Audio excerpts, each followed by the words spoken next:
Hello, ladies and gentlemen, my name is Kurt, and welcome back to Far Lands or Bust. We are continuing on out of the... Oh, that's a very nice hidey hole you have there. Oh, good grief, great googly moogly. There was like 4 creepers out there. I'm going to have to dispatch of this one.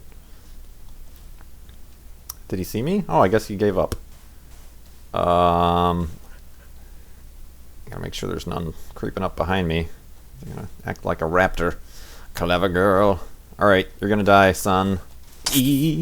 And oh god! What did I do that for? Oh no! My finger slipped and I hit the Q button. Oh, that was stupid. I'm like, here, have my sword. It will make the match much more even. Oh, good grief. Okay. Oh, good grief again. You see that? I just killed your brother. How do you like those apples? And now you will rest forever with him. That is what you get. It's a creeper burial ground. I am really weird. But anyway, Farlands or Bust. We're continuing west to the Farlands. We are still in 1.7 because the Farlands still exist here. And in 1.8, all that exists is an endless ocean, and then the end of the world. So, Farlands or Bust is going to remain in 1.7 for the foreseeable future. I'm just recording this episode directly after episode 78. So we're still, according to this timescale, at 77% of our Farlands or Bust charity for Child's Play charity, fundraiser, charity, thing-a-doo-doo. So, yeah, that's we're at farlandsorbust.com, so that's very awesome.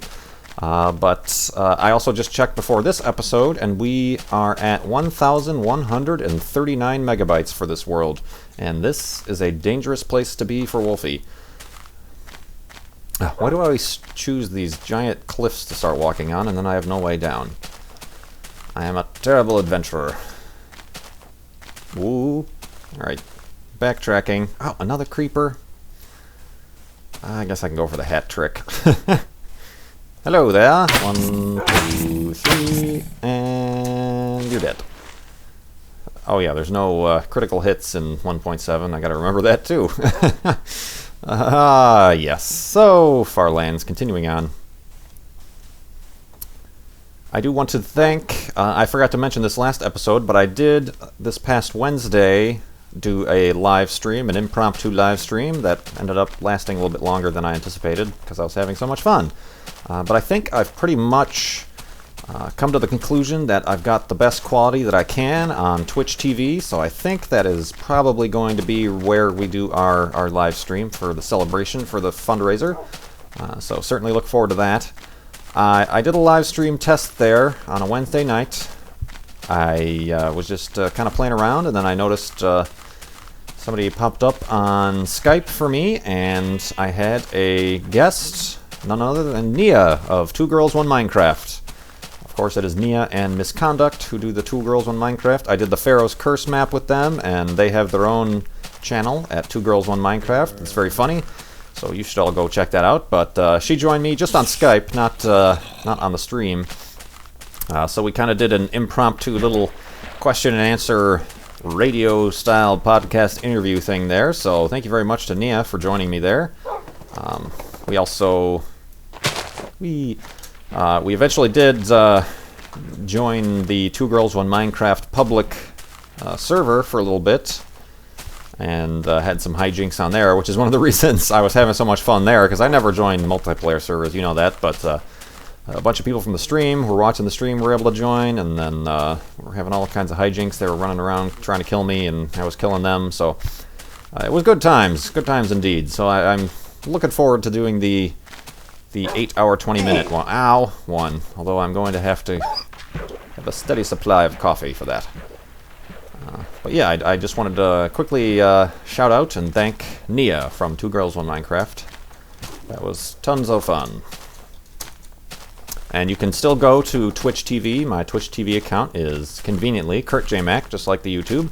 And there's an archive of that live stream there if you want to check that out.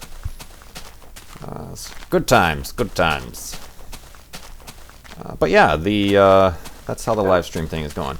I suppose I can answer some questions here. I don't want to talk about anything too topical because I am recording this episode in advance, and I've run into problems where I start saying things that end up happening, or by the time I publish a video, people already know the answer to it. So I'm just going to answer some user questions in this episode. And one of the user questions is, what are my top 10 favorite movies? I probably should have made a list here, but I'm just going to start rambling movies off the top of my head. In terms of more recent ones, I really liked Inception. That could go in the favorites list. I really liked The Dark Knight. Of course, everybody did, kind of, I think. But I liked that. Some classics I liked. Shawshank Redemption, of course. Saving Private Ryan. As a kid, I was always a big fan of, it's an older movie called It's a Mad, Mad, Mad, Mad World. It's kind of a lot of, like, an old movie. There's a lot of old, cameos and things like that, but that's an old classic that I really enjoy. As a kid, I always liked that, so I have a copy of it and like it now. Another classic, Silver Streak, with Gene Wilder and, Richard Pryor. I blanked out on his name there. That's another classic that I enjoy very much. I suggest checking it out for those of you young whippersnappers who might not have seen that. And then really classics. There was, what the heck? So I took a couple film schools in college, and we did this whole Citizen Kane thing. But I really liked Persona. Is a really, I guess you could say it's an art film for those of you who would want to classify it as that. But it's really good. And it really it shares a lot of similarities, and you can see some inspirations between that and another favorite of mine, Fight Club. So if you liked Fight Club, there's a lot of similarities in Persona that I think you should check out. It's a black and white film, but it's a little bit, Fight Club has a definite story, and it's kind of a little bit made for a little bit more mainstream audiences, whereas Persona, if you know foreign films, might tend for some people to get out there. But that, I really enjoyed Persona. I liked Touch of Evil, which is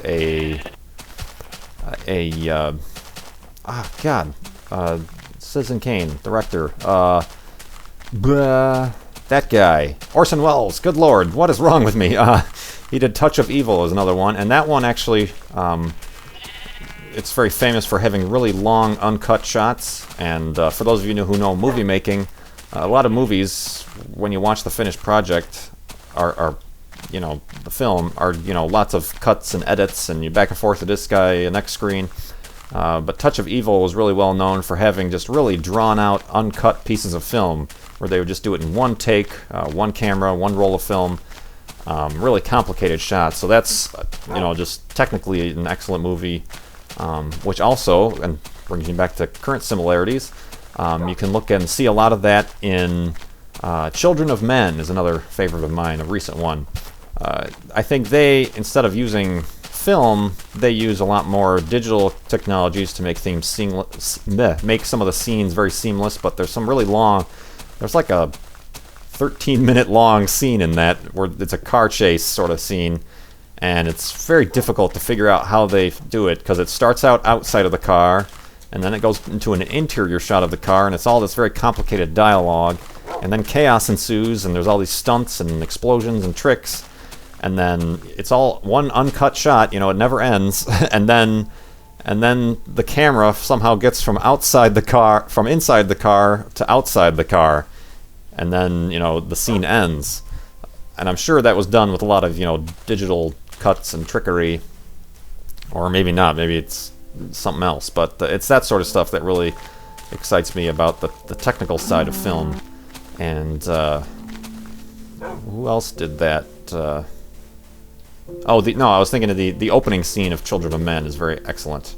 For those of you who haven't seen it, spoilers, but the opening scene is the main character is in a coffee bar, whatever. He's grabbing coffee. They're watching news. It's very crowded. There's a whole group of people, extras and things in there talking and stuff. The camera, uncut, follows him walking out of the coffee bar onto the streets of New York, I believe.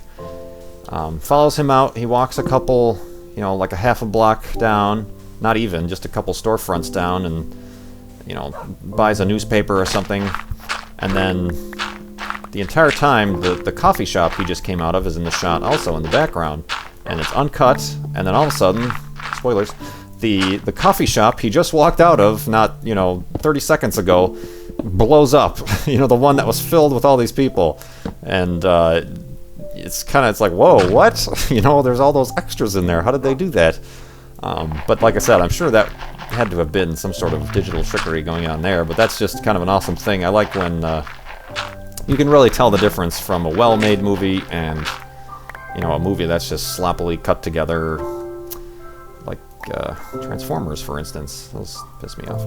But, yeah, I mean, you can just tell the difference between a movie where the filmmaker really cares about the details and the art of filmmaking versus just, a crappy, quickly put together movie. I'm going to try sleeping tonight with a window, because a lot of you have suggested that since, at least in 1.7, in 1.8 there's the purple poisonous spiders that can get through a 1 cube, but not in 1.7, so I'm going to go to sleep. It's warm outside, I'm in a desert biome, I gotta keep the window open to get some breeze in here, so I'll be back in a moment.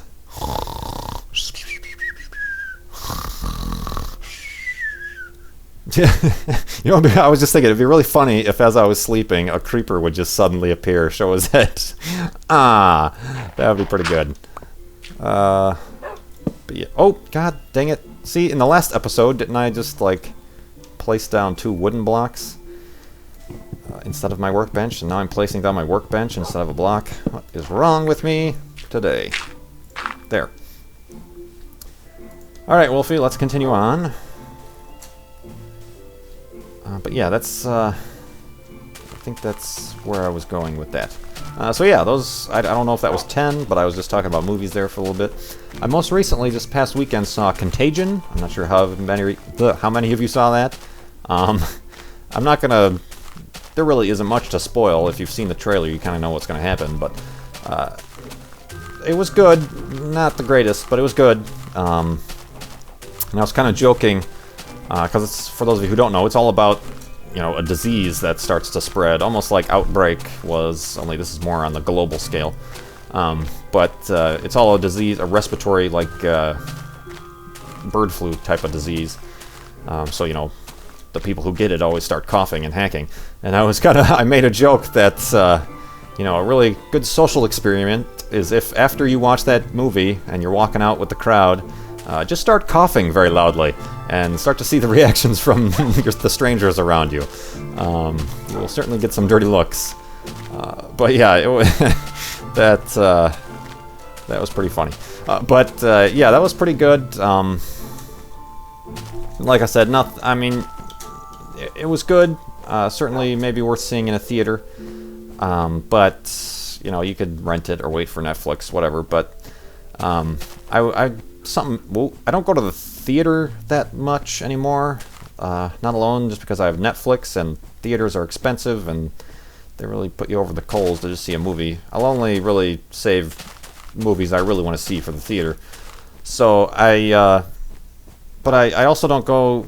There's a lot of weird people who still go to theaters, and I avoid Friday and Saturday nights like the plague. But I just wanted to flip this. This is called a segue for those of you in radio. When I was at the movie theater, it was Sunday night, so it was just kind of couples, and there were a lot of college or high school couples and little groups like that. But little as in the amount of people, not as in the age of the people. I know, just no matter where, we kind of switch seats a couple times to get the perfect, I'm kind of the Sheldon Cooper of movies. I have to be in the middle and get the perfect auditory and visual experience.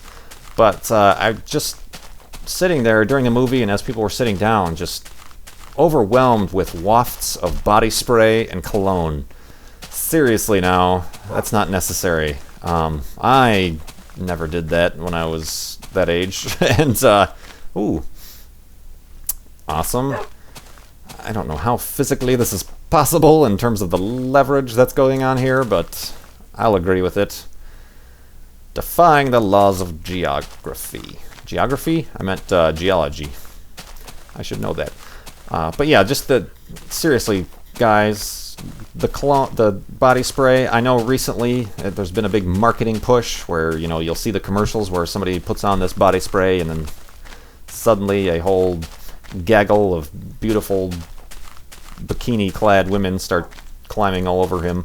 That's just advertising, and very poor advertising at that. For those of you who don't watch Mad Men, you're getting manipulated. That's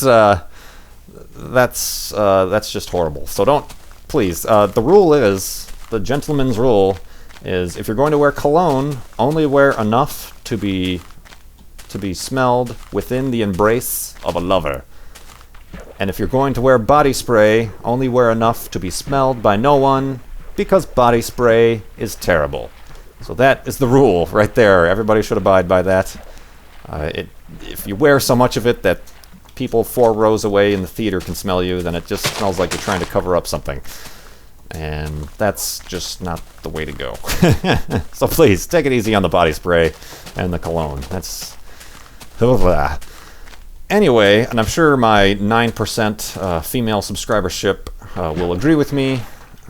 Certainly you don't have to take another dude's advice, but certainly if all the females can get behind that and stress that, we can lick this disease that is sweeping the nation like a contagion. Bong. Starring Matt Damon. See, and that's just bringing it full circle for those of you in the comedy and radio. See, I'm bringing things full circle. The whole conversation came back to the contagion. See where I brought it up? I could be a professional with this stuff if I would just stop saying indeed and placing wooden blocks instead of workbenches so much. See, I just said right there. Yeah, I'll start saying yeah now. Lord. Oh. What else? Another user question. Somebody asked, if I were to design a video game, what would it be like? I'm not sure. I know as a kid, when I had the old Nintendo, I always liked racing it. Oh, that is awesome. That's like, oh, that's perfect. That's like a natural, you know, the sort of thing you'd find in whatever state park that is. I don't know what it is. Bryce Canyon? Is that what it is?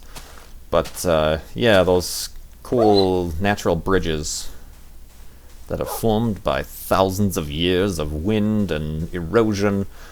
That's cool. I like that. See, I'm gonna miss this sort of stuff in the 1.7 terrain generation, even though I know the mountain biomes in 1.8 are epic. I just think that they're at such a grand scale that you kind of miss out on kind of the accidental little small scale stuff like this. But anyway, that's a whole separate series I'm exploring that in. But yeah, what was I saying? Somebody asked if I were to design a video game. When I was younger with just the Nintendo, I always thought it would be really cool. I like racing games, but I always wanted a game where you could just drive, like, around in, like, the real world. I always wanted to be able to, like, in a video game, just, like, drive by my house or something like that. So that at the time was kind of a game I would want to design.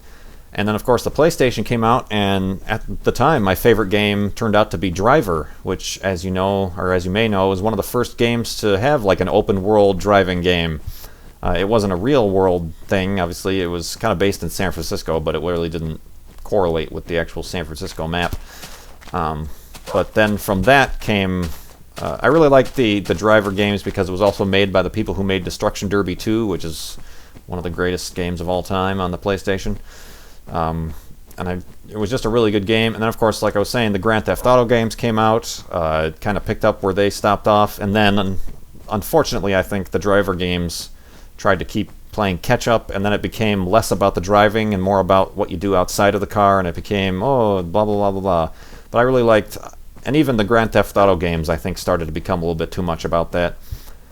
You get to exit, and then you get to fly a plane, or do a boat, or, run down this person and do sort of like third-person shooter stuff, which I was more a fan of the driving. And I always wanted to get in, like, police chases, or you chase people down. That was always fun. But they say there's a new driver game supposedly going to come out in either this year or next year. And they say supposedly that they've gone back to focusing on the driving. But we will see. We will see. So yeah, if I were to design a game, that's what I would want to. I wanted to design, but now there are kind of games already like that. And even, I obviously Notch had the idea, but something about, a to-scale, real-world sort of endlessly generated world always kind of appealed to me. So I obviously didn't have the idea, but, a game like Minecraft, might have come out of my doodle, my brain power. So who knows? Ooh. And maybe, something cool, maybe like a driving game that's, randomly procedurally generated like Minecraft. That'd be kind of cool, where just the cities keep on growing in the land, and you can drive out, and then there's countryside, and then there's rolling hills, and then there's, Pikes Peak type mountains and cities and suburbs and things like that. That'd be cool. Hey, trademark that. I own that. If anybody makes that, they owe me 30%. Okay? Boosh. The stamp has been given. So, yeah. I guess that's what I would go after.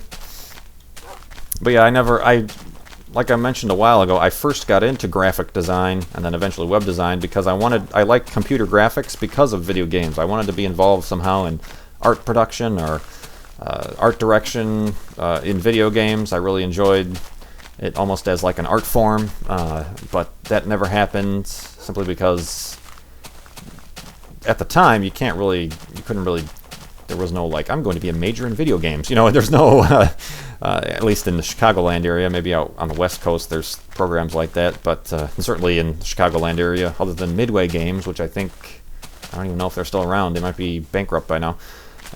There really isn't a video game market industry out here. But yeah, that is the answer to those questions from faithful Farlanders like you. So please feel free in the comments to this video or on Twitter, KurtJMac. Ask me questions, and I will try, if I haven't answered them already, to answer them in a future episode of Farlands or Bust. But it is the end of night 2, so we need to make patented hidey hole. Boop, boop, boop, boop, boop, boop. And boop, boop. Oh, that's not good. Never mind. I'll go down. So, end of the episode. I suppose I can remind everybody to head on over to farlandsorbust.com to contribute to the Child's Play fundraiser we have going. Like I said, as of now, we're at 77% and heading on our way to $8,200 for a great cause. It gets books, games, and toys into the hands of children in children's hospitals all around the world. It's something to get behind. So go ahead, check that out. That'd be much appreciated. And oops, that is not at all how you make a bed, Kurt. I'm going to make the bed properly this time. I'm going to plunk it down. I'm going to recollect my workbench. And I am going to thank everybody for joining me on this episode. Oh, I got a little bit overzealous there. Please like, favorite, subscribe if you're not already. Ask me questions like I already mentioned. And I appreciate each and every one of you. I'm having so much fun doing this, and I'm really glad that I'm keeping this 1.7 worlds and continuing on to the Farlands. But also keep looking forward to the shenanigans I have in 1.8. So thank you, thank you, thank you, thank you. You're welcome. No problem. So, my name is Kurt. I will see you next time.